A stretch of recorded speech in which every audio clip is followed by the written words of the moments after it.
حق تعالیٰ جل شانہ نبی کریم صلی اللہ علیہ وسلم کی زبان سے بیان فرما رہے ہیں. حضور صلی اللہ علیہ وسلم فرماتے ہیں کہ جس نے بھی مجھ پر ایک مرتبہ درود پڑھا اللہ اس کو 10 گنا بخش دیتا ہے. اس کے نامہ اعمال میں 10 نیکیاں لکھتا ہے, اس کے 10 درجات بلند کرتا ہے اور خود اس کے اوپر 10 مرتبہ درود بھیجتا ہے. تو اب درود حاصل کرنے کا طریقہ یعنی اللہ کیا ایسا طریقہ اختیار کیا جائے کہ حق تعالیٰ جل شانہ ہم پر صلوات بھیجے. وہ حدیث سے بھی ثابت ہو رہا ہے کہ نبی کریم صلی اللہ علیہ وسلم کا ذکر یعنی ان پر آپ پر درود و سلام پڑھنا ایک ایسی نعمت ہے کہ حق تعالیٰ جل شانہ نہ صرف نیکیاں لکھ رہا ہے, نہ صرف گناہ معاف کر رہا ہے, نہ صرف درجات بلند کر رہا ہے, بلکہ ایسا کرنے والے کے اوپر خود 10 مرتبہ صلوات بھیج رہا ہے. پھر آپ دیکھیں حدیث شریف میں آیا ہے, حضور فرماتے ہیں کہ حق تعالیٰ جل شانہ نے ایک ایسا فرشتہ پیدا کیا ہے جس کے 70,000 پر ہیں, اس کے ونگز ہیں, بازو, اور ہر بازو میں 70,000 پر ہیں. آپ کو اندازہ کر سکتا ہے ہر پر میں 70,000 منہ ہیں. اللہ تعالیٰ ہر بات کو قادر ہے, عقل میں نہیں آتی کیسے ہے لیکن ہے. حضور فرماتے ہیں کہ جب کوئی بندہ مجھ پر درود بھیجتا ہے تو یہ فرشتہ دریائے نور میں غوطہ مارتا اور غوطہ مارنے کے بعد باہر نکل کر کے اپنے پر جھاڑتا ہے, اس سے بے شمار انگنت نور کے قطرات جھڑتے ہیں. اور اللہ ہر قطرے سے نور کے ہر قطرے سے ایک فرشتہ پیدا کر دیتا ہے.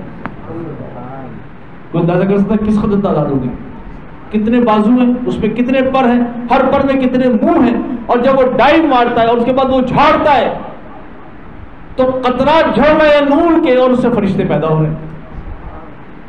اور وہ فرشتے اس درود پڑھنے والے کے حق میں قیامت تک مغفرت کرتے ہیں. ذرا اندازہ لگا درود کی برکت سے انسان میں وہ استعداد اور صلاحیت پیدا ہو جاتی ہے جو روحانی درجات کے حصول میں مددگار ہوتی ہے. اللہ تعالیٰ کی عطا بے کراں ہے. بزرگان دین توجہ دینا چاہتے ہیں, اگر کمی ہے تو ہماری اپنی استعداد میں, ہم میں وہ حوصلہ نہیں, ہم میں وہ برداشت نہیں, ہم میں وہ ظرف نہیں. تو اب یہ استعداد کیسے پیدا ہو؟ یہ پیدا ہوتی ہے درود پڑھنے سے. اور درود پڑھنے سے بعض اوقات ایسا کرم ہو جاتا ہے, نصیب ایسا جاگ جاتا ہے کہ عقل حیران رہ جاتی. چنانچہ قدرت اللہ شہاب کے اوپر کرم ہوا ایسے ہی, ان کو حضور کی زیارت ہوئی بچپن میں. اس کے بعد کیا ہوا کہ انہوں نے سیدہ خاتون جنت کے لیے نوافل پڑھے, ان کی بارگاہ میں ایصال کیا اور ان سے عرض کی کہ کاش آپ میرے لیے حضور صلی اللہ علیہ وسلم کی بارگاہ میں سفارش فرما دیں. کس چیز کی؟ کہ اس سلسلہ طریقت میں مجھے روحانی طور پر اویسی طور پر مجھے قبول کر لیں. وہ تنگ رہ گئے کہ 15 دن کے بعد جرمنی سے ان کی مسلمان بھابھی سے, جو جرمن خاتون تھی, مسلمان ہو گئی تھی, بڑی نیک خاتون تھی, ان کا خط آ گیا. یہ تو دعا مانگ کے بھول گئے تھے, کسی سے بھی تذکرہ نہیں کیا, نہ گھر والے جانتے نہ کوئی, خود بھی بھول گئے تھے. وہ خط آیا تو اس خط میں وہ لکھتے ہیں, ان کی بھابھی لکھتی ہیں کہ میری بڑی خوش نصیبی کہ گزشتہ رات مجھے سیدہ خاتون جنت کی زیارت. سبحان اللہ. اور انہوں نے کہا کہ اپنے بھائی قدرت اللہ کو لکھ دو خط میں کہ اس کی عرض میں نے حضور کی بارگاہ میں پیش کر دی ہے اور حضور نے اپنے کرم سے اسے قبول کر لیا. سبحان اللہ. اب یہ ساری باتوں کا جو اصل ہے وہ کیا ہے, یہ جو میں بتانا چاہ رہا ہوں. ان پہ پھر ایک بزرگ کی ڈیوٹی لگا دی گئی اور وہ ان کی تربیت کرتے رہے, اور وہ جناب راہ سلوک تک, اس پہ نہیں جا رہا ڈیٹیل میں. یہ ہوا کیسے, وجہ کیا بنی؟ وجہ یہ تھی کہ اسکول کے زمانے میں آزاد کشمیر کے اندر ان کو کئی کلومیٹر دور اسکول پیدل چل کر کے جنگل سے جانا پڑتا تھا. بعض اوقات ایک آدھ ساتھی ہوتا تھا بعض اوقات بالکل اکیلا ہوتا تھا، کہنے کہ مجھے جنگل میں ڈر لگتا ہے، جانا بھی ہے واپس بھی آنا ہے، تو میں درود شریف پڑھتا ہوا جاتا تھا۔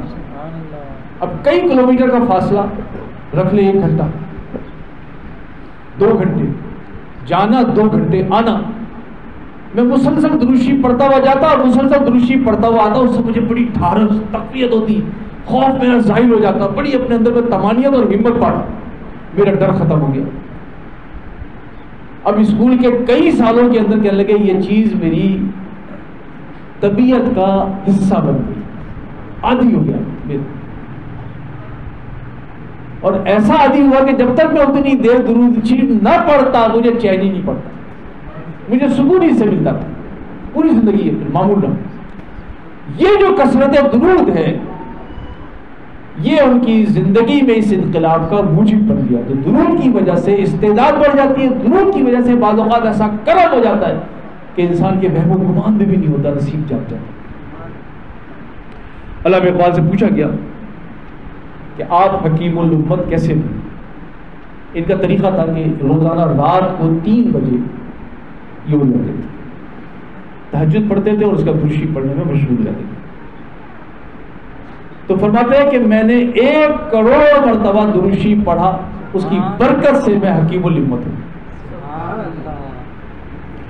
تمام اولیاء کہ یہ وظیفہ رہا، تمام اولیاء اس کی تلقین کرتے رہے اپنے مریدین کو۔ چنانچہ صوفیہ کے مختلف سلاسل میں بڑی کتابیں موجود ہیں، کسی نے پورے 30 پارے درود شریف لکھ دیے، کسی نے دلائل خیرات لکھ دی، کسی نے جناب دوسری اور کئی کتابیں، متعدد کتابیں جو درودوں کے مجموعے۔ تو صوفیہ نے کیوں ان کو رائج کیا؟ اس لیے رائج کیا کہ وہ درود کے فوائد سے واقف تھے، وہ خود بھی عادی تھے، وہ چاہتے تھے کہ ان کے متوسلین بھی اس پہ گامزن رہے۔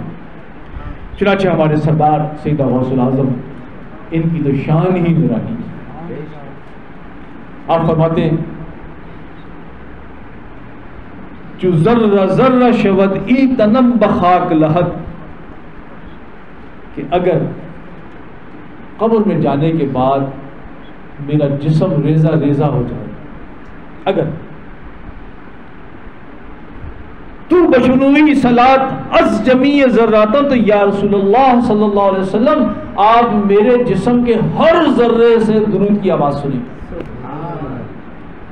کہتے ہیں اس حال میں بھی میرے جسم کا ہر ذرہ اس سے درود کی آواز آئی۔ اور یہ کون کہہ رہا ہے؟ سیدنا غوث العظم۔ سلام گویم و سلوات بر تو ہر نفس سے، یا رسول اللہ میں ہر سانس میں ہر گھڑی میں آپ پر درود و سلام بھیج رہا ہوں، ہر سانس ہر گھڑی درود و سلام پڑھ رہا ہوں۔ قبول کن بکرم ای سلام و سلواتم، اپنے کرم سے میرے سلام اور میرے درود کو قبول فرما۔